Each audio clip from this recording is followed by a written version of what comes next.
Yes. My screen is visible, right? Yeah.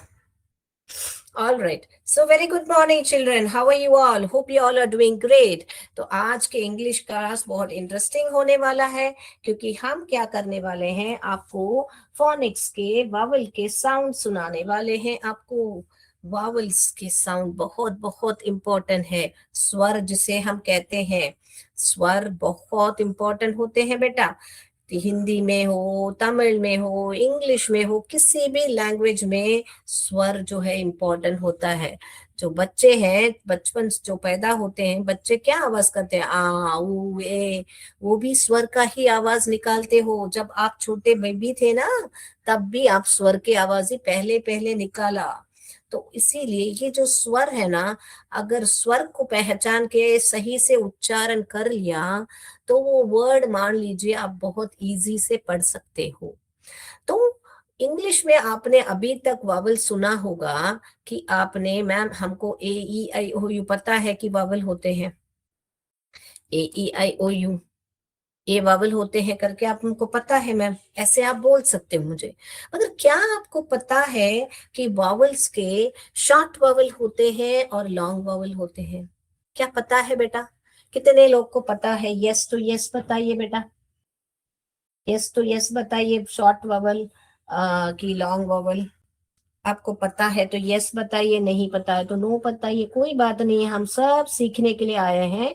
और कौन से बच्चे नो बोल रहे हैं उनका नाम भी चाहिए तो लिखिएगा। तो बेटा अभी हम आपको उच्चारण करना सिखाएंगे कि शॉर्ट वॉवल कैसे उच्चारण करते हैं, लॉन्ग वॉवल कैसे उच्चारण करते हैं।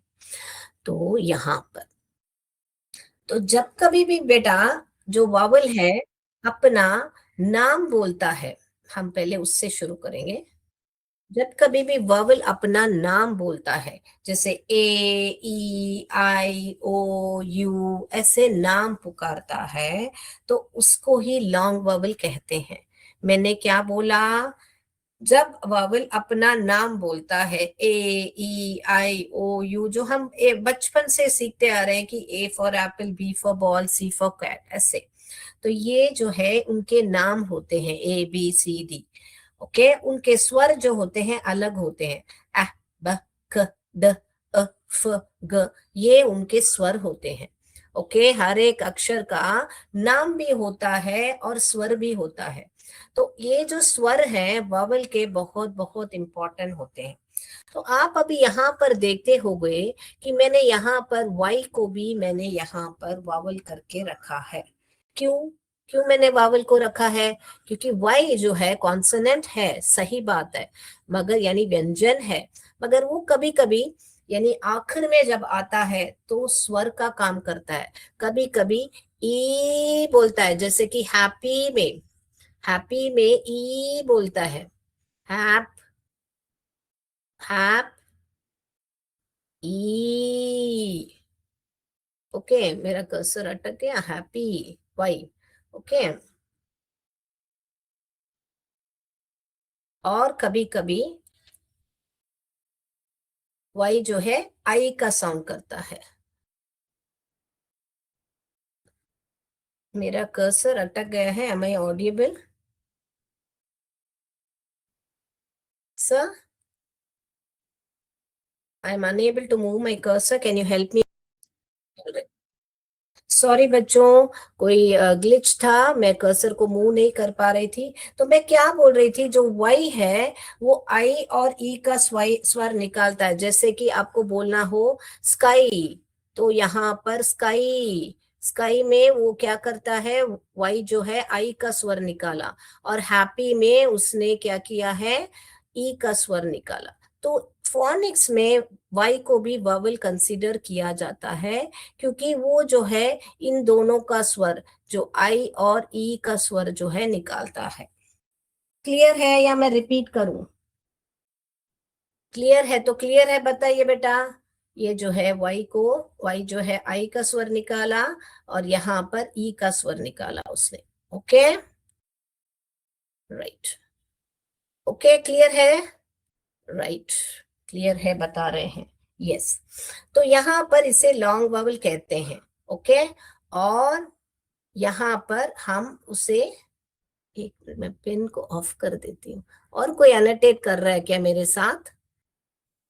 अब बाकी कोई अनोटेट कर रहे हैं तो प्लीज मत कीजिएगा। ऑलराइट, तो यहाँ पर आई ए आई ए ई आई ओ यू जो है ए ई ओ ये जो है ए ए ई ओ का स्वर निकालता है।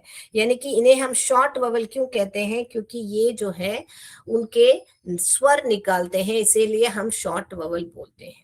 तो आज क्यों बेटा हम इनको पढ़ रहे हैं, शॉर्ट ववल लॉन्ग ववल?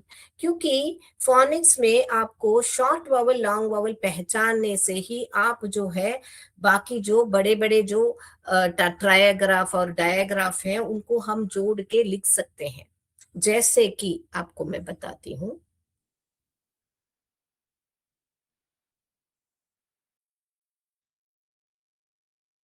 जैसे कि आपको यहाँ पर इंग्लिश में जीई और डीजीई के दो स्वर होते हैं। जीई और डीजीई के दो स्वर होते हैं। तो ये जो जी और डीजीए किसका स्वर निकालता है बेटा? आप कभी सोच के देखे हो कि ये जो डी जी और डीजी है किसका स्वर निकालता है बेटा? ये किसका स्वर निकालता है? ये जीई और ये जो डीजी है किसका स्वर निकालता है? जैसे वर्ड है फ्रिज,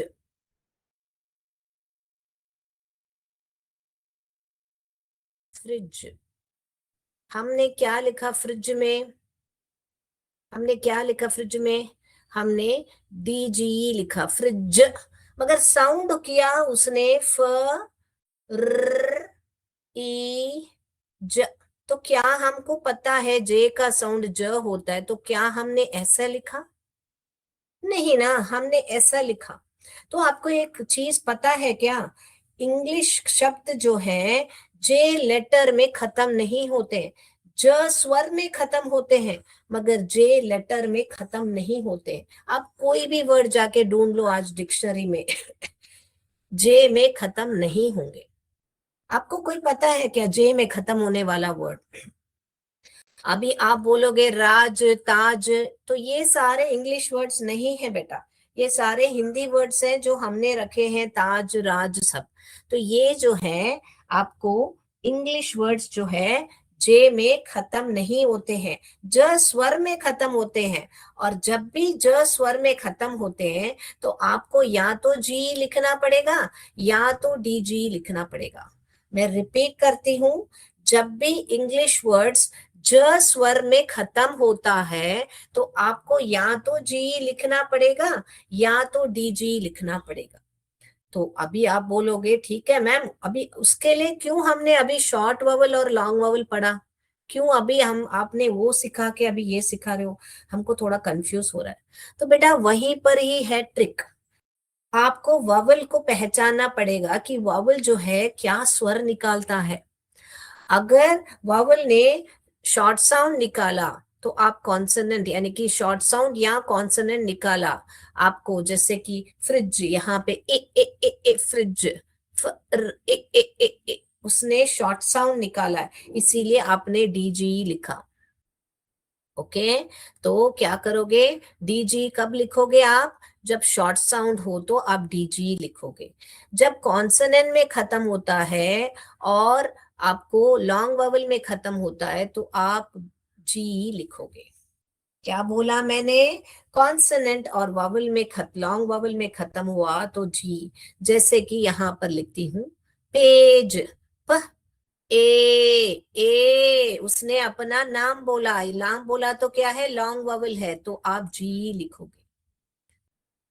अभी दूसरा देखिए, रेंज, र ए न, इन क्या है? कॉन्सोनेंट का साउंड है, इसीलिए आपने जी लिखा। तो मैंने क्या बोला? जब भी लॉन्ग ववल हो या कॉन्सोनेंट हो आप जी लिखोगे, यहां पर कहा था ना। और जब भी शॉर्ट ववल हो जैसे फ्रिज, ब्रिज, तो आप जी डी जी लिखोगे। जब भी तीन लेटर साथ में मिलके आते हैं उसे हम कहते हैं ट्रायाग्राफ। क्या कहते हैं? ट्रायाग्राफ। आपको टर्म्स याद रखने की जरूरत नहीं है बेटा, सिर्फ इतना याद रख लीजिए कि जब भी ज का स्वर आता है तो आप क्या करोगे, या तो डीजी लिखोगे या जी लिखोगे। ओके। और कब डीजी लिखोगे, जब जो वावल उसके अज के साउंड के पहले वो जो है शॉर्ट साउंड निकालता है, यानी कि उसका स्वर बोल रहा हो, तब आप डीजी लिखोगे। यानी ऐसे याद रख लीजिए, जैसे आ, ए, ई, ऐसे गाना गा रहे हो तो आप बड़ा सा डीजी लिख दोगे। जब है नाम बोल रहे हैं ना, ए ई आई ओ यू, तो आप जी दे दो उसको। ऐसे याद रख लीजिए तो आपको कंफ्यूज नहीं होगा। जब गाना गा रहा है तब डीजी लिखोगे, जब उसका नाम बोल रहा है यस सर, ऐसे मिलिट्री जैसे ए ई आई ओ यू, ऐसे तो जी लिखोगे। ऐसे कुछ याद रख लीजिए। तो क्लियर है? तो क्लियर बताइए बेटा। यस, जाजरा ने आंसर दिया है ऑरेंज, सही पहचाना। ऑरेंज में कॉन्सोनेंट है, इसीलिए हमने जी लिखा। Very good, very good. Jajra ने कहा है यस क्लियर है। तो बाकी लोग भी बताइए क्लियर है तो मैं आगे बढ़ू, आगे बढ़ू। अभी मैम एक्सरसाइज करेंगे तो और भी क्लियर हो जाएगा। जाए हम। राइट। चलिए, तो अभी आप बताइए यहाँ पर ये क्या है, ये तस्वीर में क्या दिख रहा है, बैज। तो जो वावल ने क्या साउंड निकाला, ए निकाला। वावल ने ए यानी कि अपना स्वर बोला, अपना नाम नहीं बोला, ए नहीं बोला। हम इसे बेज नहीं करते हैं, हम इसे बैज कहते हैं। तो कौन सा लिखोगे बेटा? हमको पता है English words do not and in ज, तो ये तो सवाल ही नहीं है। ज में जे में खत्म ही नहीं होते, ये तो सवाल ही नहीं है। अभी इन दोनों में से क्या लिखोगे बेटा? क्योंकि वावल ने ब आ यानी शॉर्ट वावल बोला, शॉर्ट वावल का सिंबल हम ऐसे रखेंगे और लॉन्ग वावल का सिंबल हम ऐसे रखेंगे। ठीक है, तो ये शॉर्ट वावल बोला तो हम इसको डीजी यानी गाना गाया, इसीलिए हम डीजी लिखेंगे। तो इसका स्पेलिंग कैसे होगा? बैज, ऐसे लिखोगे। सही ना? यस, जाजरा ने बोला है बी आंसर सही है, क्लियर भी है करके बता दिया है। Thank you so much. Yes, तो अभी हम जाएंगे अगला सवाल। ये सारा अभी आपको ही आंसर करना पड़ेगा, क्योंकि मैंने अभी आपको समझा दिया है, तो ये भी आंसर है। तो चलिए अगला जाएंगे। अगला अभी ये क्या है, बहुत विशाल है। जिसे विशाल है हमको इंग्लिश में हम उसे ह्यूज कहते हैं, ह्यूज। अभी यू ने क्या साउंड निकाला वहां पर, वावल पे ध्यान दीजिए।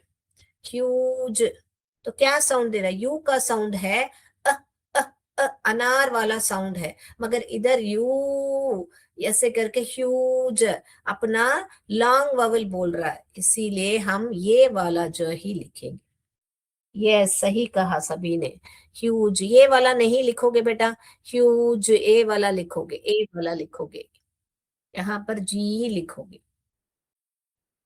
मैं और एक बार बता देती हूँ, लिख के चाहिए तो इसको आप ह्यूज ऐसे लिखोगे, क्योंकि यहाँ पर यू का शॉर्ट साउंड जो है अ, अ, अम्ब्रेला, वो वाला साउंड है। आप कभी भी उस स्वर का आवाज भूल गए तो उसका एक लेटर बोल के देखे, यू फॉर अम्ब्रेला नहीं होता है, अम्ब्रेला, अम्ब्रेला, एप्पल, एप्पल, ऐसे बोल के देखिए, तो उसका स्वर आपको याद आ जाएगा। आपको फोनिक्स में सारे ए टू जेड का साउंड चाहिए, मुझे बताइए, ए टू जेड करके टाइप कीजिए, तो मैं आपको पूरा ए टू जेड का साउंड लेके आऊंगी। अगर ए टू जेड का साउंड चाहिए तो मुझे टाइप कीजिएगा। चलिए अभी आगे बढ़ेंगे हम अगला सवाल पर। अगर ए टू जेड का साउंड सारा आपको चाहिए बराबर, कैसे स्वर का आई मीन कॉन्सोनेंट का स्वर का निकालते हैं साउंड, तो आप ए टू जेड करके चैट बॉक्स में टाइप कीजिए। अभी इसको क्या कहोगे बेटा? ये जो है मंच है, मंच को इंग्लिश में हम स्टेज कहते हैं। तो स्टेज में वावल ने क्या बोला? ए बोला, आ नहीं बोला। तो ए बोला यानी कि उसने अपना लॉन्ग वावल नाम बोला, ए फॉर एप्पल वाला ए नहीं बोला, ए बोला, स्टेज। तो जी। तो अभी आप मुझे पूछ सकते हो, मिस पढ़ने के लिखने के टाइम में तो ठीक है मिस, हमको ये वर्ड पता है तो ठीक है। अगर मैम मुझे ये स्वर पता ही नहीं है कि ये ए बोला या ए बोला, मैं जब पढ़ रही हूँ तो मैं कैसे मिस रिकॉग्नाइज करूं? Very good question. तो अभी आपको यहाँ पर देखना है कि ये जो है ज में खत्म हुआ है, और ज अगर जी में खत्म हो रहा है तो वावल क्या बोलेगा? क्या बोलेगा? अपना नाम या अपना स्वर? क्या बोलेगा? डेफिनेटली अपना नाम ही बोलेगा। तो आप इसको स्ट एज स्टैज करके नहीं पढ़ोगे, स्ट एज स्टेज पढ़ोगे। क्यों स्टेज पढ़ोगे? क्योंकि आपको पता है कि जी कब आता है, जब अपना जो वावल है उसका जो है लॉन्ग साउंड बोलता है। तो पढ़ने में भी इजी, लिखने में भी इजी, क्योंकि लिखने डिक्टेशन वर्ड्स कभी भी कुछ बोल रहे हैं तो स्टेज, तब आपने ए का क्या बोलना सुना? ए बोला, ए ने ए नहीं बोला। क्लियर है तो क्लियर है, बोलिए बेटा। यस, दीपा भंडारी जी ने कहा ए टू जेड कहा है, बाकी लोग को भी ए टू जेड का चाहिए तो बताइए, मैं जरूर क्लास लूंगी। ओके, तो इसको स्टेज हम जी लिखेंगे, जो सी वाला आंसर ही सही है। राइट। अभी ये क्या है बेटा? ये क्या है?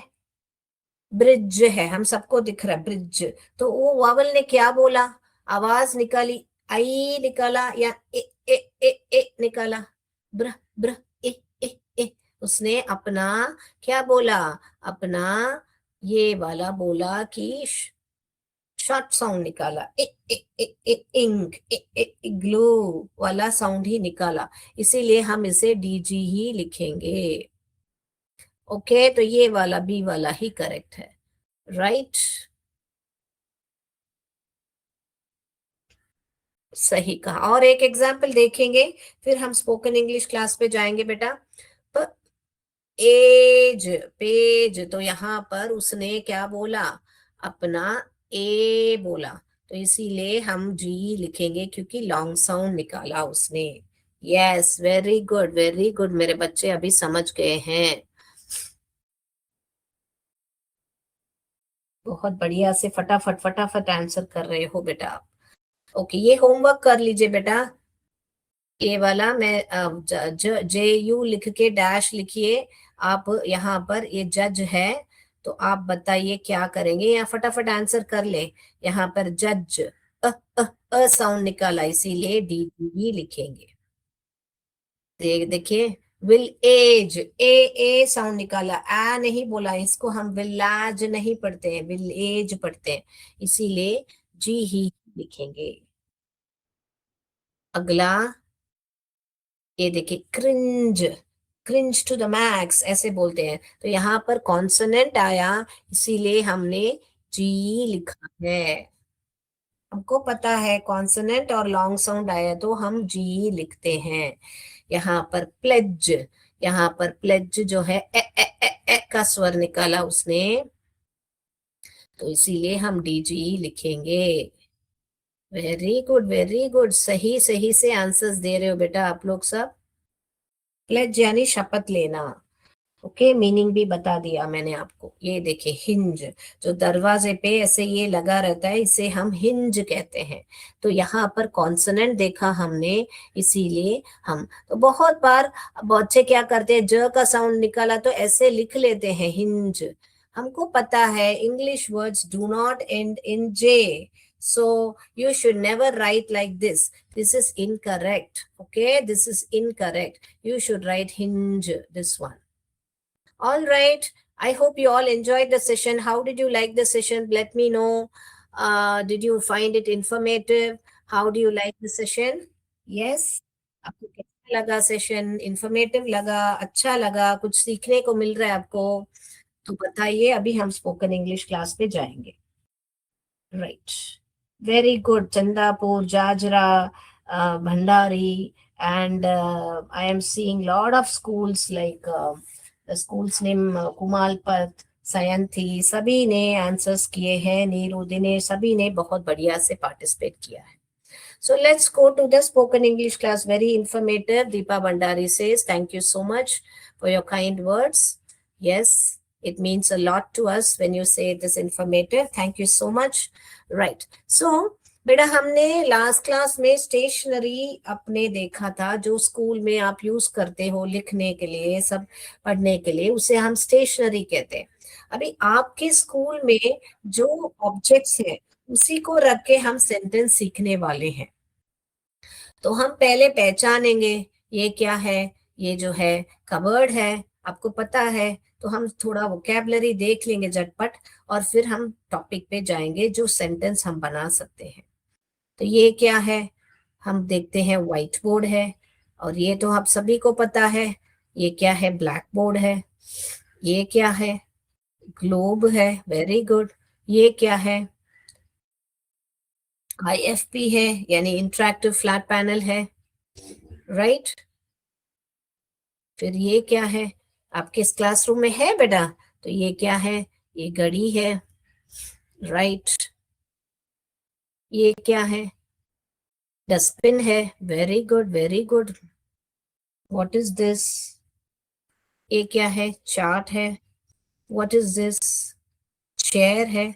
तो आप ध्यान दीजिए बेटा, यहाँ पर मैंने चेयर्स नहीं रखे हैं, डेस्क नहीं रखे हैं, मैंने सारे यहाँ पर सिंगुलर ऑब्जेक्ट्स ही रखे हैं। ओके, तो cupboard, white board, black board, globe, interactive flat panel, clock, dustbin, chart, chair, desk, ऐसे सारे ये सारे हैं। और भी बहुत चीजें आपके क्लासरूम में हो सकती हैं, right? So now if you want to point out something and say that यह एक व्हाइट बोर्ड है, वह एक घड़ी है, ऐसे आपको जब बताना हो इंग्लिश में, तो आप कैसे सेंटेंस फ्रेज करोगे बेटा। हिंदी में जब हम लिखते हैं यह एक एक घड़ी है, या वह एक घड़ी है, तो यह एक डैश है, जो भी वस्तु आपको लिखना है तो आप है का उपयोग करोगे, बराबर, राइट। और वह एक, तो इसको इंग्लिश में हम कैसे कहेंगे बेटा, वह एक डैश है। बताइए मुझे, I will see who is given me the answers, right. How will you say this in English? Come on, children, try to participate. If any child has participated, do let me know in the chat box. इसको यह एक dash है, वह एक dash है, ऐसे हिंदी में जब हम कहते हैं, इसे इंग्लिश में कैसे कहते हैं मालूम है बट, यह जब आपकी कोई चीज नजदीक हो तभी आप बोलोगे यह, तो वैसे ही जब भी कोई नजदीक हो तो आप कहोगे दिस इज। ओके, क्या कहोगे बेटा, दिस इज अ, क्या है, डस्टबिन। आपके नजदीक हो तो this is a dustbin, full stop. आप जब भी क्या करोगे, आपको दिस कैपिटल में जो शुरू करे उसको कैपिटल में लिखना है। अगर वो प्रश्न चिन्ह प्रश्न सवाल नहीं है तो आप फुल स्टॉप लगाओगे। Very good, this is a white board, that is a black board, very good very good, yes very good, that's how you interact. तो यह के लिए आप दिस कहोगे, ये है के लिए इस क्या है। तो मान लीजिए मैं इंग्लिश में वर्ड टू वर्ड ट्रांसलेट कर रही हूँ, यह के लिए दिस कहते हैं, और ये एक के लिए ए कहते हैं, तो मैं वर्ड टू वर्ड ट्रांसलेट करके बताती हूँ, यह के लिए दिस कहते हैं, एक के लिए ए कहते हैं, और डस्टबिन के लिए डस्टबिन कहते हैं, और है के लिए इज कहते हैं। क्या ये सेंटेंस सही है बेटा, दिस डस्टबिन इज? ये गलत होगा। तो कोई भी भाषा को वर्ड टू वर्ड अगर ट्रांसलेट करोगे तो वो सेंटेंस गलत बैठेगा बेटा। तो इसीलिए इंग्लिश को इंग्लिश जैसे ही सीखिए, और आप ऐसे बराबर बात कीजिए, दिस इज अ डस्टबिन, ऐसे, दिस अ डस्टबिन इज, ऐसे ये गलत होगा। तो बहुत लोग ऐसे करते हैं हिंदी में, दिस को यह को दिस कहते हैं, एक को अ कहते हैं, डस्टबिन को डस्टबिन कहते हैं, या कूड़ा कचरे को डस्टबिन कहते हैं, और है को इस कहते हैं, ऐसे लिखते हैं। नहीं करना है बेटा हमको ऐसा, ओके, राइट। सो दूर की वस्तु, जैसे मान लीजिए मुझे ये घड़ी को बताना है, तो मैं क्या कहूंगी, दैट इज अ क्लॉक, ऐसे कहूंगी, है ना बच्चों। So this is a dustbin, that is a clock. तो कोई भी वस्तु अगर आपके निकट हो तो आप बोलिए दिस इज अ डैश, जो भी वस्तु है दैट इज अ डैश। ऐसे करके आप वो डैश में जो भी वस्तु के बारे में बात कर रहे हो वहां पर आप बता सकते हो। Okay, right. तो ये हो गया हमारा दिस और दैट। और आप ध्यान दीजिए बेटा, यहाँ पर आपका जो भी वस्तु है एक वचन में है। तो अगली कक्षा में अगर वस्तु बहुवचन है तो आप क्या दिस और दैट का प्रयोग करोगे या और ही कुछ प्रयोग करोगे, वो ही हम अगली कक्षा में देखेंगे। Is this clear? Can we do a small activity? Yes, yes, very good children. So let's do a small activity and then you tell me which one will you. अभी आप बताइए मुझे, दिस यूज करोगे या that? Very good, आप लोग ने सब इंटरेक्ट किया है। मैं अभी चैट बॉक्स को देख रही हूँ। ये सायंती के जी यूपीएस सायंती बहुत सारे आंसर्स दिए हैं। और कुमलता ने भी दिया है, जाजरा ने दिया है, चंदापुर ने दिया है। Thank you so much. अभी ये क्या करोगे बेटा? दूर है इसलिए दैट कहेंगे, सही कहा। दूसरा देखेंगे बेटा, ये नजदीक है या दूर है? हाथ में है तो ऑब्वियसली नजदीक है। ओके, सो ये क्या कहोगे? ये मेरा बॉल है बोल सकते हो या दिस इज अ बॉल कह सकते हो, है ना? राइट। तो क्लासरूम ऑब्जेक्ट के अलावा बाकी कोई भी वस्तु हो सकता है। दूर है तो डट कहिए, नजदीक है तो दिस कहिए। इतना छोटा छोटा सेंटेंस आप प्रैक्टिस कीजिए बेटा घर में। और बताइए मुझे आपको कैसा लग रहा है। आपको मगर इंग्लिश में ही बोलना है। ओके, इंग्लिश सीखना है तो इंग्लिश में बोलिएगा। तो हम that is the sun, that is the sun. Okay, यहाँ पर डैश इज अ क्लाउड, क्या कहोगे? दूर होता है ना बेटा बादल, तो yes that is a cloud. Very good, very good. Chandapur, Jajra और कुमलता और सयंती, दीपा भंडारी सभी ने आंसर्स किए हैं। Dash is a mat. Okay, तो नजदीक है दिस कहेंगे। Very good, very good. Question number 6 आपके सामने है। 6 क्या कहोगे? यस, स्टार को हम दैट कहेंगे। Very good. अभी ये बताइए, क्वेश्चन नंबर 7 है आपके सामने।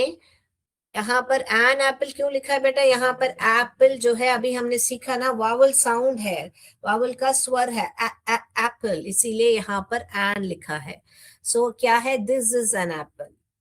Very good. Dash is a bird, bird दूर है इसीलिए हम दैट इज अ बर्ड। अगला हम देखेंगे, ये डॉग नजदीक बैठा है, मेरे साथ बैठा है, इस लड़के के साथ बैठा है, इसीलिए this is my dog.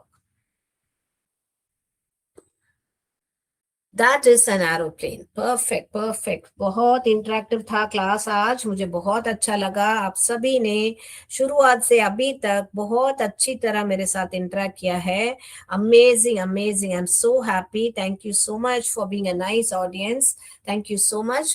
And how did you enjoy the session? You please let me know that also in the chat box.